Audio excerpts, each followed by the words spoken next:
Good morning, everyone. Thanks for joining us here on the WITN First Alert Desk at 8 a.m. Hope you're all having a great Monday so far. I hope many of you are still staying inside, staying warm, staying safe.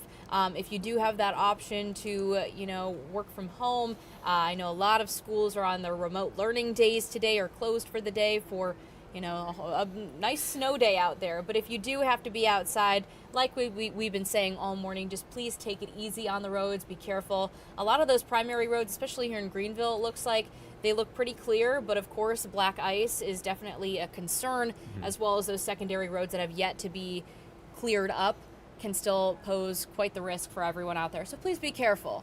Absolutely, of course.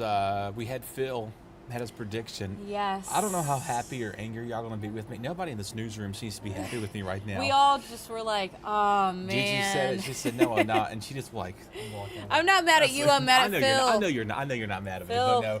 Quite the disappointment. But anyway, I will say that, but in all seriousness, yeah, bundle up. It's cold out there. We're getting closer to a lot more single-digit temperatures now outside. So now we're in the heart of this cold moving in this morning. But I will say wind chills are getting a little better. Good. Wind's going to relax today. Okay. That's the good thing about today. A lot of melting is going to take place too. Which is great. And I know, like you said, later today, we'll probably be getting above freezing finally. And then into this week, we'll be seeing some 40s. We are, for the first time in about, 2 weeks or so. It's been a long stretch. It's been a long time. It feels like forever. It does. All right. Well, before we dive into the rest of your forecast, Dustin, we do have a story. Yesterday, Governor Stein held a briefing just talking about the conditions across the state of North Carolina. Eastern North Carolina particularly got the brunt of that winter storm. I mean, we were talking about snow inch totals, and you said there was one area that got more than 20 inches of snow. So clearly we were part of this widespread storm. And he was just talking about some of the road conditions, how DOT is working to clear roads, help people out in this time of need. But one of the big points that they're hammering home here is for those who do not need to be outside, please stay safe inside your homes. It's really, really cold out there as well, and also the potential for black ice and refreezing overnight caused some pretty, dangerous conditions out there. So we were also able to talk to a few people who were out, plowing yesterday during, the middle of all of that fun winter storm. But we're going to take a look at what all these state officials said and what some residents said as well.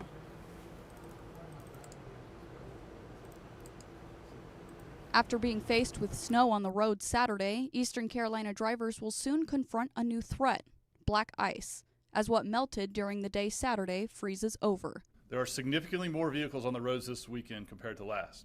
Because of that, we've seen several roadway incidents across the state that were completely preventable. Governor Josh Stein giving an update Sunday morning on NCDOT's efforts to clear roadways and a warning that it could be days or a week until roads are cleared, as their main focuses for the time being are interstates and main highways. He warned people to avoid driving if possible. That's not an option for everyone, though, as many, like Aaron Coltrane's wife, still had to go to work. My wife, she's a first responder, being called out like a lot of these people have, just trying to help her get the road a little clear where she can get back home. With dangers on the roads and bitterly cold temperatures, officials and residents alike are echoing the same message. Many roadways statewide remain snow and ice covered and dangerous. Please continue to stay off the roadways today to let first responders, the NCDOT, and the State Highway Patrol and the North Carolina National Guard operate safely. Yeah, a lot more than what should be, but sliding in and off the roads, which once again puts first responders back in dangerous situations. With WITN, I'm Lucy Ritchie. Yeah, so like we saw there, I mean, he was plowing his way out to help his wife. A lot of people out there. We do want to thank all of our first responders, everyone who's been helping clearing out all of those roads, the contractors, NCDOT crews, city public works staff. Thank you so much for all of your hard work. You're clocking in overtime for all of this, just to keep us all safe out there. So we do want to extend our appreciation. Thank you so much. And they're going to continue their efforts, especially, like we said, a lot of secondary roads still need some help out there. But overall, we're just hoping that the sun can help melt some of the snow away so it can help them out. It's going to do what it can today. I think today is we're going to be in good shape. I'd say by Thursday. Okay. Hopefully by then. The rain's going to come in. Right, we've got a long way to go. But I will say, let's talk about Phil just for the heck Sure, of it. of course. We do have I also wanted to bring up your tie. We forgot to talk about that. Dustin wore his Christmas tie. I'm trying to find snow. I'm trying to find some snow. Good, snow. And then we were like, well, the reindeer kind of looks like the groundhog, so it kind of works. Rudolph did not see his shadow, so that way, in some perspective, it was so foggy he had to glide his slide to light. Here we go. We've got the prediction there. 1, 2, 3, and yeah, it was a shadow. Yep. Yeah. Oh, there we go. Okay. I feel so bad for him because they just like, oh, here he is. It's like Simba from Lion King, Just, That's the whole thing there. Yeah, it will. I'd like to go just one time to say I've been to Gobbler's Town and be done with it. I think it would be really cool just to see everyone because they still sport their top hats. They do. And their coats. They do. What a time. I dig it. I'll go for a top hat, I guess. His accuracy rate, if you're curious, he's really not that accurate at all. Of course, he's predicted now. This is 107 times he's predicted winter. Ugh. Very few times he's predicted an early spring. It's been a few years since he had an early spring prediction, so that's where we are with that. Sorry, folks, but regardless, we're on the way to getting up there. Real quick, though, we do have some cold weather alerts issued for the inland counties along the Outer Banks. You are on that cold weather advisory, also down towards I-95 in the west. Again, winter weather advisories are in place. You will say, Dustin, it's not snowing. Well, it's because the refreeze is out there. That's why they had to reissue these again this morning. Wouldn't surprise me if they get issued again tomorrow morning for refreezing, so please be careful with that.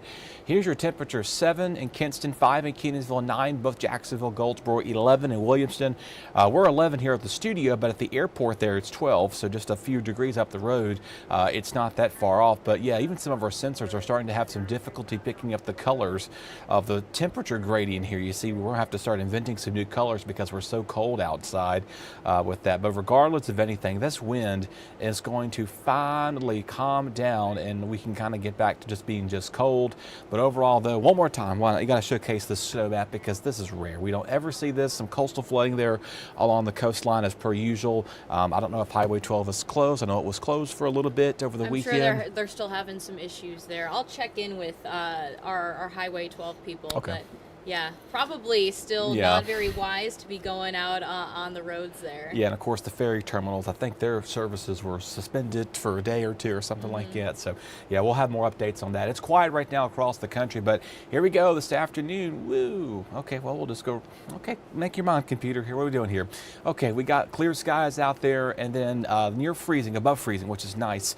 Mid-30s along the coastline. So the coast is going to stay above freezing. Most of the coastal areas, like I'm talking way offshore, Hatteras, Buxton, Frisco, outside of those general areas are going to be staying above freezing. But between Beaufort and Hatteras, you're going to be below freezing, teens and 20s inland. So again, refreezing tomorrow morning, but above the 40s tomorrow. So it's going to feel a little bit warmer out there. And of course, once that sun starts hitting that asphalt, it's going to start immediately heating things up and warming it here. Definitely going to be seeing that for sure. Here's your winds today. Again, they're going to start to come out of the southwest. It'll feel nice briefly, and then we're going to turn back out of that north and northeast flow as we go towards there. Wind gusts really not a problem. Rainfall, though, is good. We're going to need it. We're going to hopefully get this drought out of our way and start focusing on some drier days ahead of us here with everything. 44 tomorrow, cold rain Wednesday. If that cold air can catch up to it, we'll see what happens Wednesday night. I know everybody's getting very anxious and probably snow fatigued at this point now, trying to say, oh, we're going to see snow. What are we going to see? But just stay tuned with us on that one. But regardless, it's going to get windy. It's going to get cold again. But hey, how about a dry Super Bowl weekend? I can give you that. That is definite right there. It does look like we're having. And that's great because these past few weeks, every weekend we always approach the weekend and we're like, oh no, it's the weekend, which is exciting, but the weekend is also bringing some kind of precipitation, just not great weather. It looks like it's still going to be cold, but 46. It's better than, what we've been seeing like today. 46 is going to probably feel like 43, 42. Not like 25 and 30 degrees. So the winds are going to still be blowing out there. Of course, Super Bowl weekend, who you rooting for? Patriots. Yeah, I have a lot of friends up from New England going to school in Boston, Okay. so rooting for them. Also, but my brother does live in Seattle, so I'm going for the Seahawks. You're going for the Seahawks. Okay. Well, We will see what happens. Because I'll be with you Friday and next Monday, so we'll get to see we'll all of find our out. who does what. If she Yeah. wins, she's going to do the weather, and I'm going to do the. No, I'm kidding. And then, but no, We'll see. hope you'll have a good week. Yeah, I hope everyone has a great Monday. Again, please be safe out there. Hopefully, maybe the kids can play in the snow again throughout the day today. We have a lot of people checking in from all across Eastern Carolina. Thanks so much for tuning in this morning. Esmeralda, we have Asher, we have George, Joanne, Sheila. Cheryl. Esmeralda, sorry, I don't have my glasses. Sierra, Jess, good morning to all of you. Thank you so much for tuning in. Hope you all, again, have a great day. Please stay safe, stay warm. We'll see you tomorrow. Have a good one.